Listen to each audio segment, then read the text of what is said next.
நம் தேவனுடைய வார்த்தைக்குள்ளாய் நாம் கடந்து சொல்ல போகலாம். எடுத்து வாசிக்கலாம். 1 கொரிந்தியர் 3ஆம் அதிகாரம் 13ஆம் வசனத்துக்கு நேராக உங்கள் வேதாகமத்தை நீங்கள் திருப்பிக் கொள்ளுங்கள். அவனுடைய வேலைப்பாடு வெளியாகும், நாளானது அதை விளங்க பண்ணும், ஏனெனில் அது அக்னியினாலே வெளிப்படுத்தப்படும். அவனவனுடைய வேலைப்பாடு எத்தன்மை உள்ளதென்று அக்னியானது பரிசோதிக்கும். மறுபடியும் வாசிக்கிறேன். அவனவனுடைய வேலைப்பாடு வெளியாகும். அடுத்த வார்த்தை தான் இந்த நாளுக்கு நாம் செய்தியாக எடுத்துக்கொண்டிருக்கிற வார்த்தை. நாளானது அதை விளங்க பண்ணும். நாளானது அதை விளங்க பண்ணும்.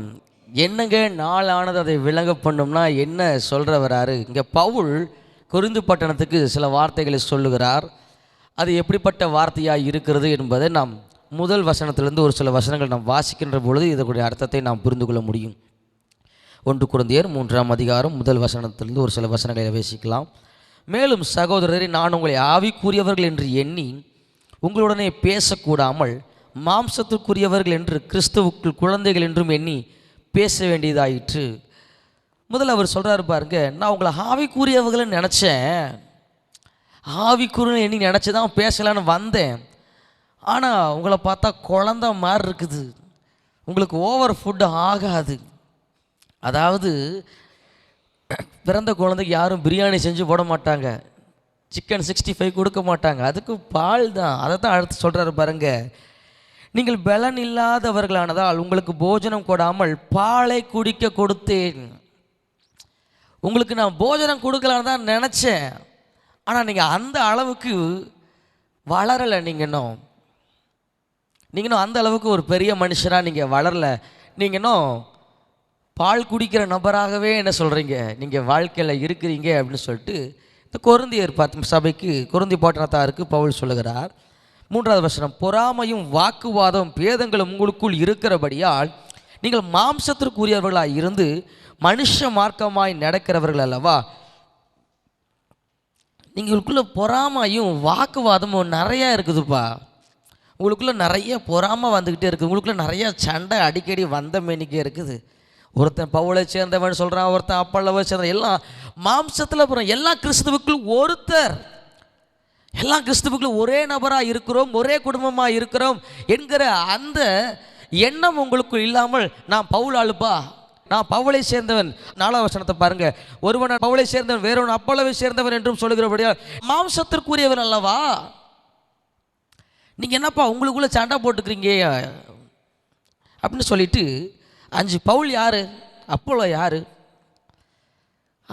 அவர்களுக்கு கர்த்தர் அருள்னு விசுவாசத்திற்கு ஏதுவான ஊழியக்காரன். கர்த்தர் அவங்களுக்கு என்ன வச்சுருக்காரோ, என்ன வேலையை செய்ய சொல்லியிருக்கிறாரோ அந்த வேலையை செஞ்சுட்டு இருக்கிற ஊழியக்காரருப்பா. அதை நல்லா புரிஞ்சுக்கோங்க. நீங்கள் உங்களுக்குள்ளே வாக்குவாதம் சண்டை, நான் பவுல் தான் பெரிய ஆள், அப்போலோ தான் பெரிய ஆள், நீங்கள் சண்டை போட்டுக்கிட்டு இருக்கிறீங்க. நோடும் அதெல்லாம் இல்லை.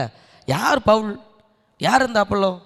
2 பேருமே கர்த்தரால் நியமிக்கப்பட்ட ஒரு ஊழியக்காரர். அவங்களுக்கு வேலையை என்ன சொல்கிறது, செய்ய முடியாது, நியமிக்கப்பட்ட ஊழியக்காரர் தான் அப்படின்னு சொல்லிட்டு பவுல் சொல்கிறாரு. நான் நட்டேன், அப்போலோ நீர் பாய்ச்சினான். கர்த்தர் தானே வேலையை சேர்ந்தார். என் வேலை நடுற வேலை, அப்போலோ வேலை நீர் பாய்ச்சிற வேலை. அதனால நடுற வேலை தான் பெருசு, நீர் பாய்ச்சிற வேலை சின்னதுன்னு சொல்ல முடியுமா? அல்லது நீர் பாய்ச்சிற வேலை தான் பெருசு, அதை நடுகிற வேலை சின்னதுன்னு சொல்ல முடியுமா? அதெல்லாம் எது பெருசு எதுன்னு சின்னதெல்லாம் சொல்ல முடியாதுப்பா. நான் நடுற வேலையை செய்கிறேன், அப்போலோ நீர் பாய்ச்சிற வேலையை செய்கிறாரு, கர்த்தர் வேலையை செய்கிறாரு. அடுத்த வருஷம் போகலாம். அப்படி இருக்க நடுகிறவனாலும் ஒன்றுமில்லை, நீர் பாய்ச்சிக்கிறவனாலும் ஒன்றுமில்லை, விளைய செய்கிற தேவனாலே எல்லாம் ஆகும். மேலும் நடுகிறவன் நீர் பாய்ச்சிக்கிறவன் ஒன்றாக இருக்கிறார்கள். அவன் தன் வேலைக்கு தக்கதாக கூலியை பெறுவான். நாங்கள் தேவனுக்கு உடன் வேலையாட்களாக இருக்கிறோம், நீங்கள் தேவனுடைய பண்ணையும் தேவனுடைய மாளிகையுமாக இருக்கிறீர்கள். எனக்கு அளிக்கப்பட்ட தேவ கிருபையின்படி புத்தியுள்ள சிற்பாசரையை போல அஸ்திபாரம் போட்டேன், வேறொருவன் அதன் மேல் கட்டுகிறான், அவன் தான் அதன் மேல் இன்ன விதமாய் கட்டுகிறான் என்று பார்க்க கடவன். 8ஆம் வசனத்தோட கடைசி வார்த்தையை பாருங்கள், அவன் தன் வேலைக்கு தக்கதாக கூலியை பெறுவான். நாளானது அதை விளங்க பண்ணும் என்று நம்ம வசனத்தை வாசித்தோம். அதுக்கு முன்னாடி இதெல்லாம் என்ன சொல்கிற வராருன்னா, எப்போ நீங்கள் இருக்கிற மாதிரியே இருங்க. தேவன் உங்களுக்கு என்ன கொடுத்துருக்கிறாரோ அதே மாதிரி நீங்கள் இருங்க. தயவு செஞ்சு உங்களை நீங்கள் சேஞ்ச் பண்ணிக்காதீங்க. பாருங்க, மற்றவங்களுக்காக நம்மளை மாற்றிக்கொள்வதற்கு அநேக வேளையில் நாம் முயற்சி எடுக்கும். பாருங்க, அவங்க முன்னாடி உதாரணத்துக்கு வேலை செய்கிற இடத்துல நல்லவங்க மாதிரியே நடிக்கிறதுக்கு எவ்வளவு மேக்கப் போட்டு எவ்வளவு ட்ரெஸ் என்னென்ன பண்ண முடியுமோ. ஏன்னா அவங்க என்னை தப்பாக நினச்சிட்டாங்கன்னா என்ன பண்ணுறது பாஸ்டர், நமக்குன்னு ஒரு கௌரவம் இருக்குது அல்லவா? உண்மைதானா இல்லையா? நீங்கள் இல்லைன்னு பார்த்தா நீங்கள் வண்டை புழுகுறீங்க, பொய் சொல்கிறீங்க. நான்லாம் ரொம்ப பரிசுத்தவான் பாஸ்டர், என்னை பார்த்தா சொல்லிட்டீங்க அப்படின்னு பார்க்குற மாதிரி இருக்குது. நீங்கள் உண்மைன்னு சொன்னாலும் சரி, பொய்ன்னு சொன்னாலும் சரி, வசனத்தை தான் உங்களுக்கு சொல்கிறேன், சரிங்களா? வசனம் சொல்லுது பாருங்க, அவன் தன் வேலையாக்கான கூலிக்கு பாத்திரவானா இருக்கிறான், வேலைக்கு தக்கதான கூலியை பெறுவான். ஒன்றை புரிஞ்சுக்கங்க, நாளானது அதை விளங்க பண்ணும். உங்களுக்கான வேலை வரும், அந்த நாள் வரைக்கும் நீங்களாக இருங்க. பவுலோட வேலை நீர்ப்பாய்ச்சிற வேலை அல்ல, அது நடுகிற வேலை. அப்போள்ள வேலை என்ன? நீர்ப்பாய்ச்சிற வேலை. உங்களுக்கென்று தேவன் சில கிருபைகளை கொடுத்துருக்கிறார், உங்களுக்கென்று தேவன் சில குணாதிசயங்களை கொடுத்துருக்கிறார். அந்த குணாதிசயங்களிலே நீங்கள் பிரயாணம் பண்ண பழகுங்கள். மற்றவர்களுக்காக உங்களை மாற்றிக்கொள்ளாதிருங்கள். எப்படியாவது அவங்ககிட்ட நல்ல பேர் வாங்கணும்னு நினைக்கிறது நல்ல விஷயம்தான், நான் மறுக்கல. அதற்காக தேவன் உங்களுக்கென்று கொடுக்கப்பட்ட, உங்களை நடும்படியாய் வைக்கப்பட்ட அந்த நிலையில் இருந்து நீங்கள் மாறிவிடாதீர்கள். நீங்கள் நீர்ப்பாய்ச்சி முறையை அழைக்கப்பட்டிருந்தால், தேவன் உங்களை வைத்திருந்தால், அந்த நீர்ப்பாய்ச்சுகிற இடத்தில் இருந்து நீங்கள் வேறு இடத்திற்கு மாறி போகாதிருங்கள். அந்த இடத்துல நினைச்சுக்கிறப்ப 1000 பிரச்சனை வருது பாஸ்டர்.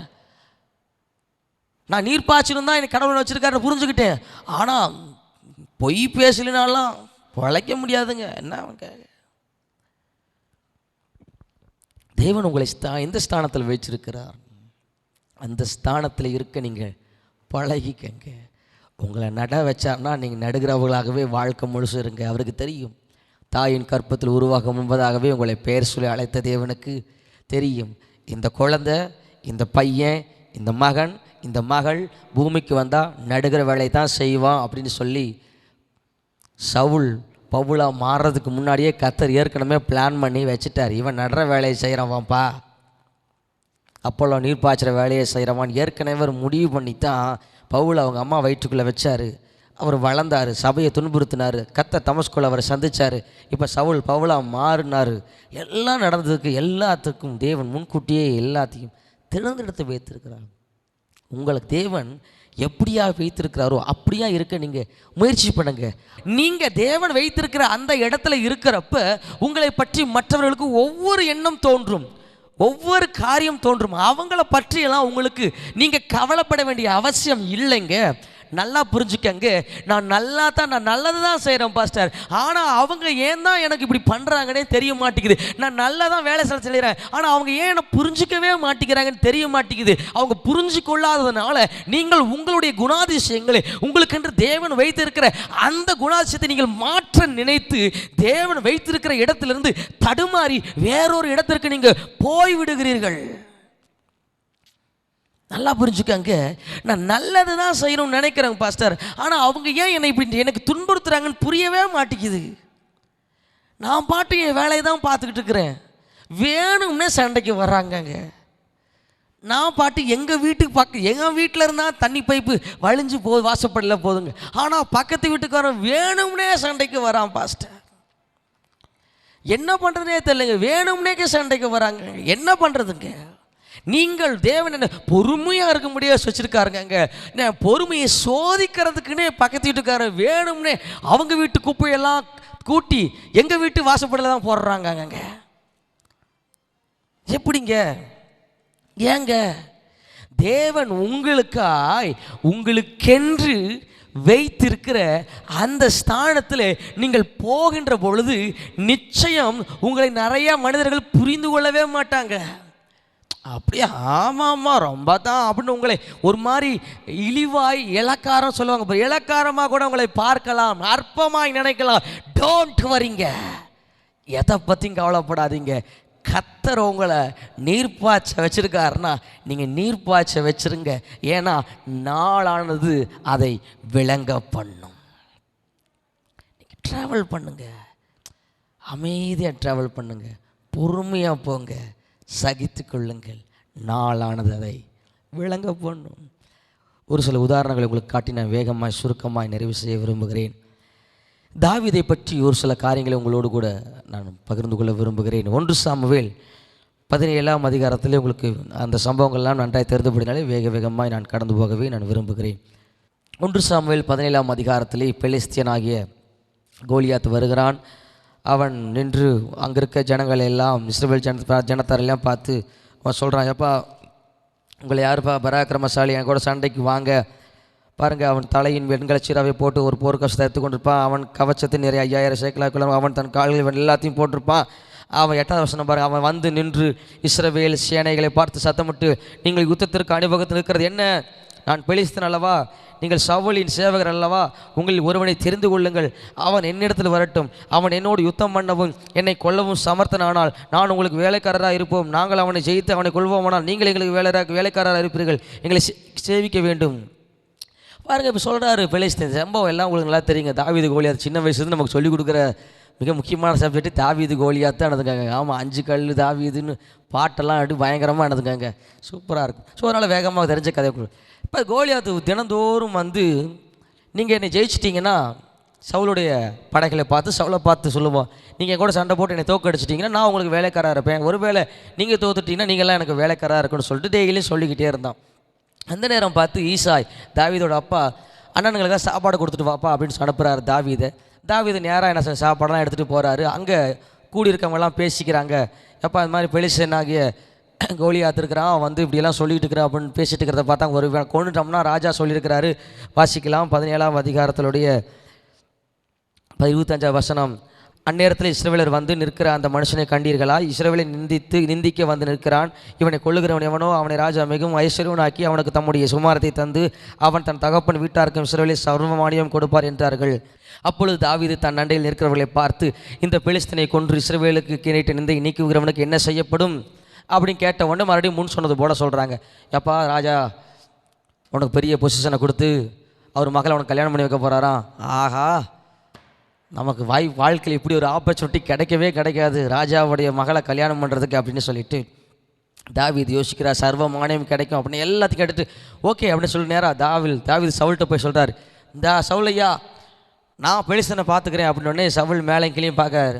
டே ஈட்டி சைஸையும் பார்க்குறேன், ரெண்டும் சம்பந்தம் இல்லாமல் இருக்குது, கேடையை தூக்குனோம்னா கீழே விழுந்துருவேன். இவனை நம்பி எப்படி இந்த இஸ்ரவேல் தேசம் லட்சக்கணக்கான ஜனங்கள் இருக்கிறார்கள், இவன் ஒருத்தனை நம்பி உள்ளே விட்டு மொத்த ஜனத்தையும் அடிமையாக்க முடியாது. இவன் போய் தோத்துட்டானா என்ன நடக்கிறதுங்க? சவுலிருந்து அத்தனை பேரும் கோலியாத்து பின்னாடி என்ன சொல்கிறது, பெலிஸ்தருடைய வாசலில் போய் அடிமைகளாக இருக்க வேண்டும். சவுலுக்கு ஒரே ஒரு யோசனை, என்ன பண்ணதில்லை. ஆனால் தாவீது சொல்கிறார், ஒரு முறை சிங்கம் வந்துச்சு ராஜா, ஒரு முறை எல்லாத்தையும் நான் பிச்சு போட்டுட்டேன், கத்தரனுக்கு பெல்லம் கொடுத்தா நான் எல்லாத்தையும் ஜெயிச்சுட்டேன், அதையெல்லாம் கொன்ன உதவி செஞ்ச கத்தர் இந்த பாருங்க, இந்த விருத்த சேதனம் அந்த பெலிஸ்தனையும் கொல்ல கத்தரனுக்கு உதவி செய்வார் பாருங்க சவுல் ராஜா அப்படிங்கிறாரு. நான் நினைக்கிறேன் சவுல் 2 மனசாகி யோசிச்சிருப்பார், இவன் பேசுறது நல்லா தான் பேசுகிறான், இவனை நம்பி அனுப்பலாமா வேண்டாமா அப்படின்னுங்க, ஒரு நிமிஷம் வெளியேறப்பா அப்படின்னு சொல்லிட்டு சங்கத்தில் இருக்கிறவங்களெல்லாம் கூப்பிடுவார். ஒரு கற்பனை கதை. உடனே நீங்கள் வந்து பைபிள் எங்கே இருக்குன்னு உள்ளே போய் தொலாவி கண்டுபிடிச்சி குறைக்காத கண்டுபிடிச்சிடாதீங்க, சரிங்களா? இதுவும் கற்பனை. ஒருவேளை சவுல் எல்லாத்தையும் கூப்பிட்டு ஒரு நிமிஷம் தாவீது கொஞ்சம் வெளியிருங்க அப்படின்னு சொல்லிட்டு, எப்பா இவன் எல்லாம் சொல்கிறானே என்ன பண்ணலாம்?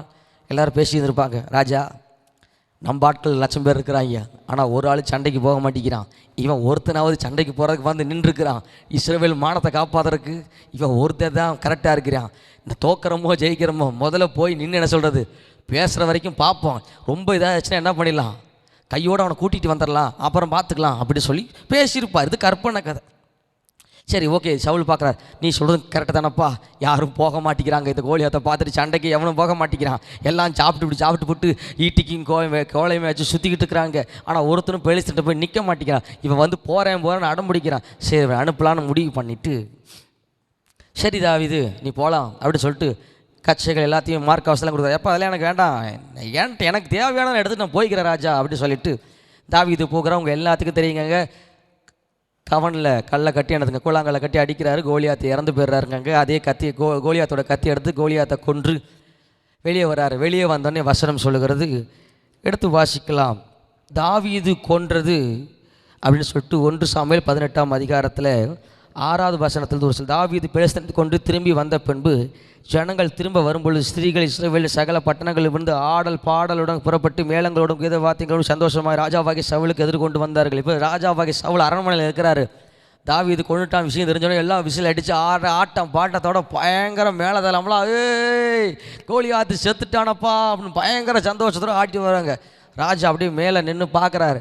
பார்த்துக்கிட்டு இருக்கிறப்ப அந்த ஸ்திரீகள் ஆடி பாடையில் சவுல் கொன்றது 1000, தாவீது கொன்றது 10000 என்று முறையாக பாடினாலாம். ஒரு முறை பாடிட்டு விட்டா பரவாயில்ல, இந்த அம்மா இருக்க பாருங்க வெறுப்பேத்தி உசுப்பேத்தி அப்படிங்கிற மாதிரி முறையாக பாட தாவீது கொன்றது சவுல் கொண்டது 1000, தாவீது கொண்டது 10000, சவுல் கொண்டது 1000 பாட பாட பாட பாட ப்ரெஷர் 70 80 100 அப்படின்னு எகிரி சவுலுக்கு விட்டு உச்ச கட்டத்துக்கு என்னதுங்க மூளையில் இருக்கிற நரம்பெல்லாம் சூடாகி அது வெடிக்கிற அளவுக்கு போய் உச்ச கட்ட வசனம் சொல்லுது பாருங்க. அந்நாள் முதற் கொண்டு சவுல் தாவீதை காய்மர காயாய் பார்த்தான். கோபமாக பார்க்குறான். இவனது அப்படி என்ன பண்ணிட்டான் அந்த தாவீது? அப்படி என்ன தான் பண்ணிட்டாங்க யோசிச்சு பாருங்க. சவுலுக்கு பயங்கர கோபம். நான் கொண்டது 1000, எனக்கு 1000, அவனுக்கு 16000. நான் இந்த நாட்டுடைய ராஜா, எனக்கு இந்த ஜனங்களை 1000 கொடுத்துருக்குறாங்க. அவன் சாதாரண ஒரு சின்ன பையன், அவனுக்கு 16000 கொடுத்து தூக்கி வச்சு கொண்டாடுறாங்க. என்னால் ஏற்றுக்கவே முடியலன்னு இந்த சவுல் மனசில் ரொம்ப வெறுப்பாயிருச்சு. பயங்கர கோபம். யார் மேலே? தாவீது மேலே பயங்கர கோபம். தாவீது மேலே இந்த சவுலுக்கு. ஒரு சில வசனங்களை வேகமாக வாசிக்கிறோம். அதே 1 சாமுவேல் 18ஆம் அதிகாரம் 11ஆவது வசனத்தை பாருங்கள். அப்பொழுது சவுல் தாவீதை சூரோடு சேர்த்து உருவ குத்தி போடுவேன் என்று ஈட்டி அவன் மேல் எறிந்தான். ஆனாலும் தாவீது விளங்கி 2 தரம் அவனுக்கு தப்பினான். டென்ஷன் ஆயிட்டாரு சவுல், கோபமாகி இப்போ தாவீதை கொலை செய்ய அவன் ஆரம்பிச்சிட்டான். எப்படியாவது இவனை கொண்டுறணும், இவனை விட்டா இவன் நம்மளை என்ன சொல்கிறது, நமக்கு 1000 கொடுத்து இவனுக்கு 10000 கொடுத்துற ஜனங்கள் இவனை இப்படியே வளர விட்டா இவன் அவ்வளோதான் அப்படின்னு என்னதுங்க, இவனை முடிச்சு கட்டணும் அப்படின்னு முடிவு பண்ணிட்டேன். இந்த சவுல் அவனை ஈட்டி எடுத்து குத்தி கொலை செய்ய முயற்சி பண்ண. ஒரு முறையா இல்லைங்க. அதே 18:29 எடுத்து வாசிச்சு பாருங்க. அதே 18:20 ஆகையால் சவுல் இன்னும் அதிகமாக தாவீதுக்கு போய் தான் உயிரோடுக்குனால தான் தாவீதுக்கு சத்ருவாக இருந்தான். எப்போவுமே அவனை எப்படி தான் அவனை பழி வாங்கலாம், எப்படி அவனை கொலை செய்யலான்னு சொல்லி உயிரோடு இருக்க நாளெல்லாம் அவனுக்கு சத்ருவாக இருந்தான். அதே 1 சாமுவேல் 19ஆம் அதிகாரம் 1 வசனம், தாவீதை கொன்று போடும்படிக்கு சவுல் தன் குமாரனாகிய யோனத்தானோடும் தன் ஊழியக்காரர் எல்லாரோடும் பேசினான். மறுபடியும் 2வது முறை, பல முறையில் நான் ஒரு சில முறை ஒரு 5 முறையை மட்டும் உங்களுக்கு காட்டிட்டு நான் போகிற பாருங்க. 2வது முறை மறுபடியும் எப்படியாவது கொண்டறணும் முயற்சி பண்ணுறார். அதே 19ஆம் அதிகாரம் 9-10 வசனங்களை வாசித்து பாருங்க. கர்த்தரால் விடப்பட்ட பொல்லாத ஆவி சவுல் மேல் வந்தது. அவன் தன் வீட்டில் உட்கார்ந்து தன் ஈட்டியை கையிலே பிடித்து கொண்டுதான். தாவீது தன் கையினாலே சுரமண்டலம் வாசித்தான். அப்பொழுது சவுல் தாவீதை ஈட்டினாலே சுவரோடு சேர்த்து உருவ குத்தி போட பார்த்தான். ஆனாலும் இவன் சவுலுக்கு விலகினதினாலே அவன் எரிந்த ஈட்டி சுவரில் ஏற்பட்டது. தாவீதோ அன்று ராத்திரி ஓடிப்போய் தன்னை தப்புவித்து கொண்டான். உயிருக்கு பயந்து தப்பிச்சு எப்படியாவது ஓடிருன்னு சொல்லிட்டு அவன் ஓடிக்கொண்டே இருக்கான். ஒரு முறை அல்ல, 2 முறை அல்ல, 4 முறை அல்ல, 5 முறை அல்ல, பல நாட்கள் வருட கணக்கில் ஓடிக்கொண்டிருக்கிறான். என்ன தவறு செஞ்சிட்டான் இந்த தாவீது? பல நாட்கள் இந்த சவுல் ஏன் தாவீதை கொல்லும்படி இவ்வளவு உக்கிரகம் உள்ளவனாக இருக்கிறான், இவ்வளவு கோபம் உள்ளவனாக இருக்கிறான்? அப்படி என்னங்க தவறு செஞ்சிட்டாங்க இந்த தாவீது? அவன் செஞ்ச ஒரே ஒரு தப்பு, தானா முன்னாடி வந்து கோலியாத்தை கொல்றேன்னு வந்ததான் முதல் தப்பு. 2வது அந்த கூழாங்கலை எடுத்து விட்டதான் 2வது தப்பு. 3வது தப்பு கோலியாத்தோட கத்தி எடுத்து அவன் தலையை வெட்டினாதான் 3வது தப்பு. இதெல்லாம் தவறா? யோசிச்சு பாருங்க. பல முறை இந்த சவுல் தாவீதை கொலை பண்ணுறதுக்கு முயற்சி பண்ணுகிறார். ஒரு முறை நான் அப்படியே ஸ்கிப் பண்ணி நேராக 24ஆம் அதிகாரத்துக்கு நேரம் உங்களை கூட்டிகிட்டு போயிருங்க. வீட்டில் போய் வாட்சி பாருங்கள். 17 to 24 அதிகாரம் வரைக்கும் நீங்கள் வீட்டில் வாட்சி பாருங்கள். 1 சாமுவேல் 24ஆம் அதிகாரத்துக்கு நேரம் உங்களுக்கு வேதாகமத்தை நீங்கள் திருப்பிக் கொள்ளுங்கள். பெலிஸ்தியர், சவுல் பெலிஸ்தரை பின்தொடர்ந்து ஒரு முறை அப்படி சுருக்கமாக சொல்லிடுறேன் பாருங்க. ஒரு முறை 19ஆம் அதிகாரத்தில் சவுல் வந்து தாவீதை கொள்ள விரும்புகிறாருங்க. அப்படி அவர் கெபிக்கில் போய் ஒளிஞ்சிக்கிறாரு. கெபியில் ஒளிஞ்சிக்கிட்டு ஒரு பின்தொடர்ந்து சவுல் போய்கிட்டே இருக்கிறப்ப பெலிஸ்தர் இஸ்ரவேல் மேலே என்ன சொல்கிறாங்க, படையெடுத்து வராங்க, பின்வாசல் வழியாக வராங்கன்னு சவுலுக்கு கேள்விப்பட்டோன்னே சவுல் என்ன பண்ணுறாரு, பெலிஸ்தரை பின்தொடரும்படியாக எனக்கு தாவீதை விட்டுட்டு பெலிஸ்தரை பின்தொடர்ந்து போகிறதுக்காக முயற்சி பண்ணுறாரு. அந்த சம்பவம் தான் இங்கே ஆரம்பிக்குது பாருங்கள். சவுல் பெலிஸ்தரை பின்தொடர்ந்து திரும்பி வந்தபொழுது இதோ தாவீது கேதியின் வனாந்தரத்தில் இருக்கிறான் என்று அவனுக்கு அறிவிக்கப்பட்டது. இப்போ ஒரு கெபியின்குள்ளே ஒரு மலையின் அடிவாரத்துக்குள்ளாக தாவீது ஒளிஞ்சிருக்கிறான் அப்படின்னு சொல்லிட்டு சவுலுக்கு இன்ஃபர்மேஷன் கிடைக்குது. அப்பொழுது சவுல் இஸ்ரவேல் அனைத்திலும் தெரிந்து கொள்ளப்பட்ட 3000 பேரை கூட்டிக்கொண்டு தாவீதை அவன் மனுஷரை கொள்ள முடிய கண்மலை தேட புறப்பட்டான். கிளம்பிட்டார். எப்படியாவது அவனை போட்டு தள்ளிடணும். இத்தனை முறை மிஸ் ஆகிட்டான். இன்னைக்கு எப்படியாவது அவனை நான் போட்டு தள்ளியே அவனை கொன்னே ஆகணும், அவனை விடக்கூடாது. இன்னைக்கு அவன் கொஞ்சம் நஞ்ச தப்பாக பண்ணியிருக்கிறான், அவனை எப்படியாவது கொண்டாடணும்னு சொல்லிட்டு 3ஆம் வசனம், வழியோரத்தில் ஆட்டு தொழுகிற இடத்துல அவன் வந்த பொழுது அங்கே ஒரு கெபி இருந்தது. அதிலே சவுல் மலைஜாலத்துக்கு போனான். தாவீதும் அவன் மனுஷரும் அந்த கெபியின் பின்பக்கம் அந்த கெபியின் பக்கங்களில் உட்கார்ந்திருந்தார்கள். அப்பொழுது தாவீதின் மனுஷர் அவனை நோக்கி, இதோ நான் உன் சத்திரவன் கையில் ஒப்புவிக்குவேன், பார்வைக்கு நலமானபடி அவனுக்கு செய்வாயாக என்று கர்த்தர் உன்னோடு சொன்ன நாள் இதுதானே என்றார்கள். இப்போ பாருங்க, சவுல் காலை கடனை கிடக்கிறக்காக அங்கே போகிறாருக்காங்க. அப்போ தாவீதோடு இருந்தவங்களாம் பார்த்துட்டு சொல்கிறாங்க, கர்த்தர் சொன்ன மாதிரியே தாவீதையா ஒரு நல்ல செய்தி, ஆஹா இந்த நாளுக்காகத்தானே நீங்கள் காத்திருந்தீங்க, இந்த நாளுக்காக தான் நாங்களும் காத்திருந்தோம் தாவீது ராஜா, ஐயா சூப்பர் அப்படின்னு சொல்லிக்கிட்ட மாதிரி சந்தோஷம் ஒரு மகிழ்ச்சியா பண்ணி உங்கள் சத்துருவை கர்த்தர் உங்கள் கையில் கொடுப்பார் அப்படின்னு கர்த்தர் சொன்னார் இல்லைங்க. அந்த நாள் இந்த நாள் தான் தாவீது ராஜா.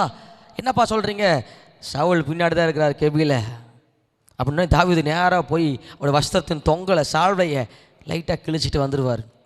கிழிச்சிட்டு வந்துட்டு அவர் சொல்லுவார் பாருங்க, தாவீது சவுலின் தொங்கலை அறுத்து கொண்டது நிமித்தம் அவன் மனதை எடுத்துக்கொண்டது பாருங்க, கொஞ்சோன்னு அறுத்துட்டாரா, அதனால் மனசை அடிச்சுக்கிச்சான். அவன் தன் மனுஷரை பார்த்து, கர்த்தர் அபிஷேகம் பண்ணினேன் ஆண்டவன் மேல் என் கையை போடும்படியான இப்படிப்பட்ட காரியத்தை நான் செய்யாதபடிக்கு கர்த்தர் என்னை காப்பாராக, அவர் கர்த்தரால் அபிஷேகம் பண்ணப்பட்டவர் என்று சொல்லி தன் மனுஷரை சவுலின் மேல் எழுப்ப ஒட்டாமல் இவ்வார்த்தைகளால் அவர்களை தடை பண்ணினான். சவுல் எழுந்திருந்து கெபியை விட்டு வழியே நடந்து போனான். திட்டுறாருங்க. அங்கே கொஞ்சோண்டு சால்வையை கிழிச்சிட்டு இங்கே தாவீது இப்படிலாம் பண்ணக்கூடாது, கர்த்தரால் அபிஷேகம் பண்ணப்பட்ட மனுஷனை no no no no no. அங்கே இருக்கிறவங்களாம், எப்பா தாவீது உனக்கு கொஞ்சம் கூட மனசாட்சியே இல்லையா, எப்பா நீ எத்தனை முறை ஈட்டி எடுத்து உன்னை குத்த பார்த்துருக்காரு, உனக்கு கொஞ்சம் கூட கோபமே வரலையா, ஏன்னா இப்படியா இருக்கிற, ஒரு முறையா 2 முறையா, இனி என்ன தொடர்ந்து உன்னை கொலை செய்ய முடியா, 3000 பேர்த்த கூட்டிகிட்டு வந்திருக்கிறான்ப்பா, உன்னை ஒத்த ஆளாக பிடிக்கிறதுக்கு 3000 பேர்த்த கூட்டிகிட்டு வந்திருக்கிறான். என்ன தாவீது நீங்கள் என்ன யோசிக்கிறீங்க தாவீது, நீங்கள் சரியாக யோசிக்கிற மாதிரி தெரியலையே, ஏன் இப்படி இருக்கிறீங்க, ஏன் இப்படி பண்ணுறீங்க. தாவீது மேலே ஒரு எல்லாத்துக்கும் ஒரு மனத்தாங்கல் வர மாதிரி ஆயிடுச்சு. ஆனாலும் தாவீது தன்னுடைய ஸ்டாண்டர்ட்லேருந்து மாறவே இல்லை. இல்லை கர்த்தர் அபிஷேகம் பண்ணின மேலே நான் ஒன்றும் பண்ணக்கூடாது, தடை பண்ணினான் அப்படின்னு நடத்தோம். எல்லாரும் விடுங்க நான் பார்த்துக்கிறேன்னு சண்டைக்கு வராங்க. No no no no no, எழுப்ப ஒட்டாமல் சண்டைக்கு வராங்க. வாங்க பார்த்துக்கலாம் ராஜா அப்படின்னு தாவீதை பார்த்து, சவுல் இன்னைக்கு ஒரு வழி பண்ணிடலாம் வாங்க கூப்பிட்ற, no no no no no no. இதெல்லாம் நடந்து முடிஞ்ச உடனே நேரம் அடுத்த வசனத்துக்குள்ளே நான் போகிறோம் பாருங்க. 24:50 10ஆம் வசனத்தை வாசிக்கிறேன் பாருங்க. இதோ கர்த்தர் இன்று கெபியில் உம்மை என் கையில் ஒப்பு கொடுத்தார் என்பதை இன்றைய தினம் உம்முடைய கண்கள் கண்டதை உம்மை கொன்று போட வேண்டும் என்று சிலர் சொன்னார்கள். ஆனாலும் என் கை உம்மை தப்ப விட்டது, என் ஆண்டவன் மேல் என் கையை போடேன், அவர் கர்த்தரால் அபிஷேகம் பண்ணப்பட்டவராமே என்றேன். இப்போ பாருங்க, சவுல் இந்த சைடு கெபி விட்டு வழி நடந்து போகிறப்ப சவுல் தாவீதை சந்திக்க வேண்டிய சூழ்நிலை வருது. பட் ஆனால் 2 பேரும் நேருக்கு நேராக சந்திக்க முடியல, குரல் மட்டும்தான் கேட்குது. அப்போ சொல்கிறாரு தாவீது, இன்று கெபியில் கர்த்தர் உங்கள் எங்கள் கையில் ஒப்பு கொடுத்தாரு, ஆனால் அவங்கள நான் கொல்லும்படியாக நான் விரும்பலை, நீ கர்த்தரால் அபிஷேகம் பண்ணப்பட்டவர், அதனால் கொல்லக்கூடாதுன்னு என் கூட இருக்கவங்கள்ட்ட நான் சொல்லியிருக்கிறேன் அப்படின்னு சொல்லிட்டு நிறைய நடந்துங்க அவர் சொல்லிட்டு வர்றாரு. நமக்கு நேரம் டக்குன்னு முடிச்சிருக்கு. 16ஆவது வசனத்துக்கு நேராக நம்ம போயிடலாங்க. தாவீது இந்த வார்த்தைகளை சவுலோடு சொல்லி முடித்த பின்பு சவுல் தாவீது ஒரு நீண்ட ஒரு பேசுகிறாரு. பேசி முடிச்சதுக்கப்புறம் சவுல் ஒரு வார்த்தை கேட்குறாரு, என் குமாரனாகிய தாவீதே, ஃபஸ்ட்டு முறை மிராக்கள் வேடுங்க, என் குமாரனாகிய தாவீதே. அடுத்த வார்த்தை, இது உன்னுடைய சத்தம் அல்லவா என்று சொல்லி சத்தமிட்டு அழுது. அடுத்த வார்த்தை தான் அருமையான ஒரு வார்த்தை. தாவீதை பார்த்து, நீ என்னை பார்க்கலும் நீதிமான், நீ எனக்கு நன்மை செய்தாய், நானோ உனக்கு தீமை செய்தே, நீ எனக்கு நன்மை செய்ததை இன்று விளங்க பண்ணினாய். நாளானது அதை விளங்க பண்ணுங்க. பாருங்கள், இந்த தாவீது இஸ்ரவேல் ஜனங்களுக்காகத்தான் எல்லாவற்றையும் முதலில் விட்டு தன் உயிர் போனாலும் பரவாயில்லன்னு சொல்லிட்டு கோலியாத்துக்காக கோலியாத்தில் போய் சண்டை போட்டு கோலியாத்தை தோற்கடிச்சார். யாருக்காக போனார்? சவுல் போல. ஆனால் தாவீது போனான். நியாயமாக பார்த்தா இந்த சவுல் தாவீது மக்கள்லாம் கொண்டாடுறதுக்கு முன்னாடியே சவுல் தலை மேலே தூக்கி வச்சு கொண்டாடி இருக்கணும். ஆனால் இந்த சவுல் அதை பண்ணாமல் தாவீதை கொலை செய்கிறார். என்ன தாவீது பண்ணுறார்? எல்லாரும் பயந்து ஓடி ஒளிஞ்சுக்கிட்டு தாவீது மட்டும் முன்னாடி வந்து, ராஜா நான் இஸ்ரவேலுக்கு நிற்கிறேன் ராஜா, நீங்கள் அவமானப்பட மாட்டீங்க அப்படின்னு சொல்லிட்டு ஒட்டுமொத்த தேசத்தையும் இவன் அவமானப்படாமல் ஜெயிக்க வச்சிருக்கிறாங்க. இந்த தாவீது கூனி குறுகி விடாமல் தலை நிமிர வச்சிருக்கிறாங்க இந்த தாவீது. இப்படிப்பட்ட இந்த தாவீதை பார்க்க உயர்த்த வேண்டி இந்த சவுல் பல முறை கொல்லும்படியாய் வனாந்தரத்தில் துரத்துறாரு. கெபிக்கிட்ட வந்தாச்சு. இத்தனை முறை துரத்தியும் இத்தனை முறை கொலை செய்ய முயற்சி செய்தும் ஒரு முறை கூட இந்த தாவீது சவுலை கொலை பண்ண முயற்சி செய்யவே இல்லைங்க. அவன் தேவன் எனக்கென்று வைக்கப்பட்டிருக்கிற அந்த ஸ்தானத்தை விட்டு அவன் மாறவே இல்லைங்க.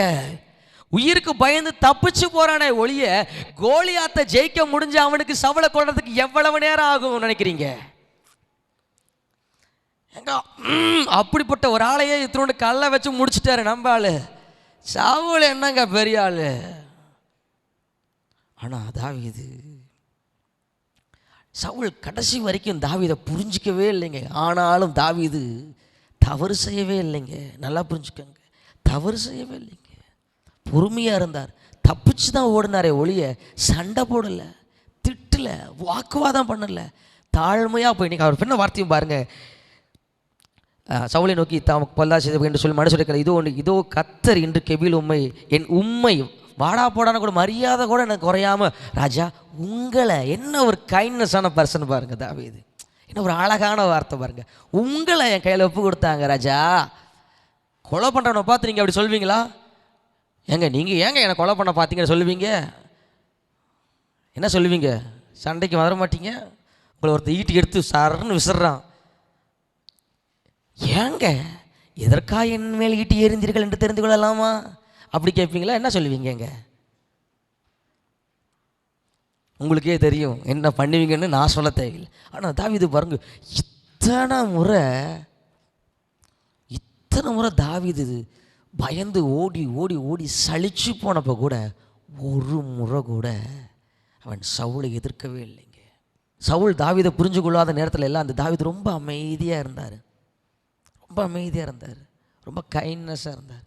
என்றைக்காவது ஒரு நாள் நான் இவருக்கு நல்லது தான் செஞ்சேன் அப்படிங்கிறத கர்த்தர் விளங்க பண்ணுவார் என்பதை இந்த தாவீது புரிந்திருந்தான்.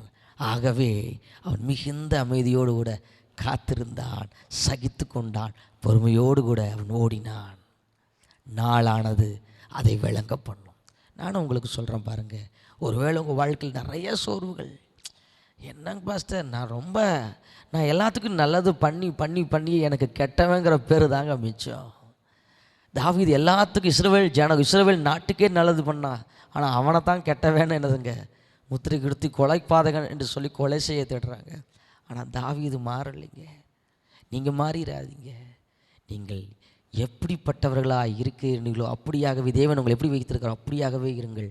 நாளானது அதை விளங்க பண்ணும். நாள் ஒன்று வரும். இந்த தாவீதை சவுல் புரிந்து கொண்டு முன்னாடி வசனத்தை வாட்சி நம்ம நிறைவு செய்யலாம். 17ஆவது வசனம் 18ஆவது வசனம். தாவீதை பார்த்து, நீ என்னை பார்க்கலாம் நீதிமான், நீ எனக்கு நன்மை செய்தாய், நானோ உனக்கு தீமை செய்தேன். புரிஞ்சுக்கிட்டாரு. அப்பா நீ எனக்கு நன்மை செஞ்ச, ஐயோ என் நாட்டையே நீ காப்பாற்றிருக்க. ஒரு ராஜா நாட்டு மக்களுக்கு ஒன்றுனா நான் தான் போய் முன்னாடி நிற்கணும், ஆனால் என்னையை உட்கார வச்சுட்டு நீ முன்னாடி போய் கோலியாத்தை ஜெயிச்சு எனக்கு நல்லது செஞ்சுருக்கிற. அதை பார்க்க இத்தனை முறை நான் உன்னை கொலை செய்ய முயற்சிருச்சு, ஏன்னா நீ கொலை செய்யலை, எனக்கு நன்மை தான் செஞ்சுருக்கு. நான் உனக்கு தீமை மேலே தீமை நினச்சேன், நீ எனக்கு நன்மை தான் செஞ்சேன்னு சொல்லிட்டு நீ எனக்கு நன்மை செய்த என்று விளங்க பண்ணினாய். கர்த்தர் என்னை உன் கையில் ஒப்பு கொடுத்திருந்தும் நீ என்னை கொன்று போடவில்லை. என்ன ஒரு அருமையான வார்த்தை பாரு. கடவுளையும் கையில் கொடுத்த கூட நீ அப்படியே தாவீது நல்லவன் என்பதை சவுலுக்கு கர்த்தர் புரிய வைத்தார். தாவீது அமைதியாக இருந்தான். நீங்கள் எப்படி இருக்கணுமோ அப்படியே இருங்க சிஸ்டர், அப்படியே இருங்க பிரதர். நாள் ஆனது அதை விளங்க பண்ணணும். அந்த நாள் வர வரைக்கும் பொறுமையாக இருங்க, சகித்து கொள்ளுங்க, அமைதலாக இருங்க, கர்த்தருக்காக நில்லுங்க, கர்த்தருக்காக நில்லுங்க. சங்கீதம் 37 தான் சொல்லுது, உன் நீதியை பட்டப்பகல் வெளிச்சத்தை போல் ஆக்குவேன் என்று சொல்லி வேதம் சொல்லுகிறது.